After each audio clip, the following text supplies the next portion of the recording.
ಕಾಂಗ್ರೆಸ್ ಮುಖಂಡನಿಂದಾನೇ ದಲಿತ ಕಾಂಗ್ರೆಸ್ ನಾಯಕಿ ಮೇಲೆ ಹಲ್ಲೆ ನಡೆದಿರುವಂತಹ ಆರೋಪ ಕೇಳಿಬಂದಿದೆ. ಕಾಂಗ್ರೆಸ್ನ ದಲಿತ ಮಹಿಳಾ ನಾಯಕಿ ಮತ್ತು ಮಹಿಳಾ ಘಟಕದ ರಾಜ್ಯ ಕಾರ್ಯದರ್ಶಿ ಚೇತನಾ ಪ್ರಧಾನಿ ನರೇಂದ್ರ ಮೋದಿ ಅವರಿಗೆ ಇಮೇಲ್ ಮೂಲಕ ಪತ್ರವನ್ನ ಬರೆದು ವಿಶೇಷ ಮನವಿಯನ್ನ ಮಾಡಿದ್ದಾರೆ. ಕಳೆದ ಫೆಬ್ರವರಿ 28ರ ರಾತ್ರಿ ತಮ್ಮ ಮನೆಗೆ ನುಗ್ಗಿ ಕಾಂಗ್ರೆಸ್ ಮುಖಂಡ ರಾಹಿಲ್ ಶರೀಫ್ ಹಲ್ಲೆ ಮಾಡಿದ್ದಾರೆ ಅಂತ ಆರೋಪಿಸಿದ್ದಾರೆ.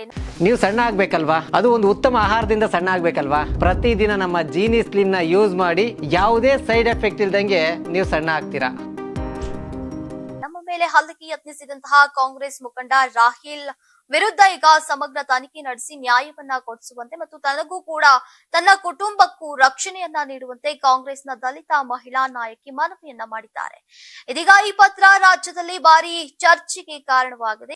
ಈ ಘಟನೆ ಚಿಕ್ಕಮಗಳೂರು ನಗರದ ಹೌಸಿಂಗ್ ಬೋರ್ಡ್ ಪ್ರದೇಶದಲ್ಲಿ ನಡೆದಿದೆ. ಚೇತನಾ ಅವರ ಮನೆಯನ್ನ ಬಾಡಿಗೆಗೆ ಪಡೆದಿದ್ದಂತಹ ರಾಹಿಲ್ ಮನೆ ಖಾಲಿ ಮಾಡಿಸಿದ್ದಕ್ಕೆ ಕೋಪಗೊಂಡಿದ್ದಂತೆ ರಾತ್ರಿ ಮನೆಗೆ ನುಗ್ಗಿ ಚೇತನಾ ಮತ್ತು ಅವರ ಪತಿ ಮೇಲೆ ಹಲ್ಲೆಗೆ ಯತ್ನಿಸಿದ್ದ ಆರೋಪ ಕೂಡ ಕೇಳಿಬಂದಿದೆ. ಈ ಘಟನೆಯಲ್ಲಿ ದಂಪತಿಗಳಿಗೆ ಗಾಯಗಳಾಗಿದ್ದು ಈಗ ತಕ್ಷಣ ಅವರು ಪೊಲೀಸರಿಗೆ ದೂರನ್ನ ನೀಡಿದ್ದು ರಾಹಿಲ್ ನನ್ನ ರಾಜಸ್ಥಾನದ ಅಜ್ಮೀರ್ ನಲ್ಲಿ ಈಗ ಬಂಧಿಸಲಾಗಿದೆ. ನೇಪಾಳಕ್ಕೆ ತಪ್ಪಿಸಿಕೊಳ್ಳುವ ಯೋಜನೆಯಲ್ಲಿದ್ದಂತಹ ಆತನನ್ನ ಪೊಲೀಸರು ಹಿಡಿದಿದ್ದಾರೆ. ಈಗ ಬಂಧನದ ನಂತರ ಎದೆ ನೋವು ಅಂತ ಹೇಳಿದ್ದು ಚಿಕ್ಕಮಗಳೂರಿನ ಮಲ್ಲೇಗೌಡ ಸರ್ಕಾರಿ ಆಸ್ಪತ್ರೆಗೆ ದಾಖಲಿಸಲಾಗಿದೆ. ಆದ್ರೆ ಇದೀಗ ಆಸ್ಪತ್ರೆಯಲ್ಲಿ ಅವರಿಗೆ ವಿಶೇಷ ರಕ್ಷಣೆಯನ್ನ ನೀಡಲಾಗ್ತಾ ಇದೆ ಅಂತ ಚೇತನಾ ಅವರು ಆರೋಪವನ್ನ ಮಾಡಿದ್ದಾರೆ. ಚೇತನಾ ಅವರ ಪತ್ರದಲ್ಲಿ ಮುಖ್ಯವಾಗಿ 2 ಆರೋಪಗಳಿವೆ. ಮೊದಲನೇದು, ಕಾಂಗ್ರೆಸ್ ಮುಖಂಡನಾಗಿರುವಂತಹ ಕಾರಣಕ್ಕೆ ರಾಹಿಲ್ ವಿರುದ್ಧ ಸಮಗ್ರ ತನಿಖೆ ನಡೀತಾ ಇಲ್ಲ ಎಂದಿದ್ದಾರೆ. ಎರಡನೆಯದು, ರಾಹಿಲ್ ಅವರ ಮೊಬೈಲ್ ನಲ್ಲಿ ಹಲವು ಹಿಂದೂ ಯುವತಿಯರ ಅಶ್ಲೀಲ ವಿಡಿಯೋಗಳು ಕಂಡು ಬಂದಿವೆ ಎಂದಿದ್ದಾರೆ.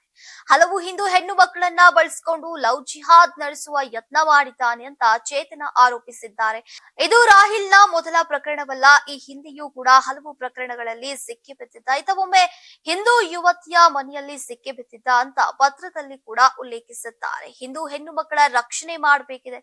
ಇನ್ನು ಚೇತನಾ ಕಾಂಗ್ರೆಸ್ ಮಹಿಳಾ ಘಟಕದ ರಾಜ್ಯ ಕಾರ್ಯದರ್ಶಿಯಾಗಿದ್ದು ಈಗ ದಲಿತ ಸಮುದಾಯದ ಪ್ರಮುಖ ನಾಯಕಿಯಾಗಿ ಗುರುತಿಸಲ್ಪಟ್ಟಿದ್ದಾರೆ. ಘಟನೆ ನಂತರ ತಮಗೆ ಮತ್ತು ಕುಟುಂಬಕ್ಕೆ ರಕ್ಷಣೆಯನ್ನ ನೀಡಬೇಕು ಅಂತ ಪತ್ರದಲ್ಲಿ ಮನವಿಯನ್ನ ಮಾಡಿದ್ದಾರೆ. ಇನ್ನು ಕಾಂಗ್ರೆಸ್ ಮುಖಂಡ ಎಂಬ ಕಾರಣಕ್ಕಾಗಿ ನ್ಯಾಯ ದೊರೀತಾ ಇಲ್ಲ. ಕೇಂದ್ರ ಸರ್ಕಾರ ಸಮಗ್ರ ತನಿಖೆ ನಡೆಸಿ ನ್ಯಾಯ ಕೊಡಿಸಬೇಕು ಅಂತ ಪತ್ರದ ಮೂಲಕ ಪ್ರಧಾನಿಗಳಿಗೆ ಮನವಿಯನ್ನ ಮಾಡಿದ್ದಾರೆ.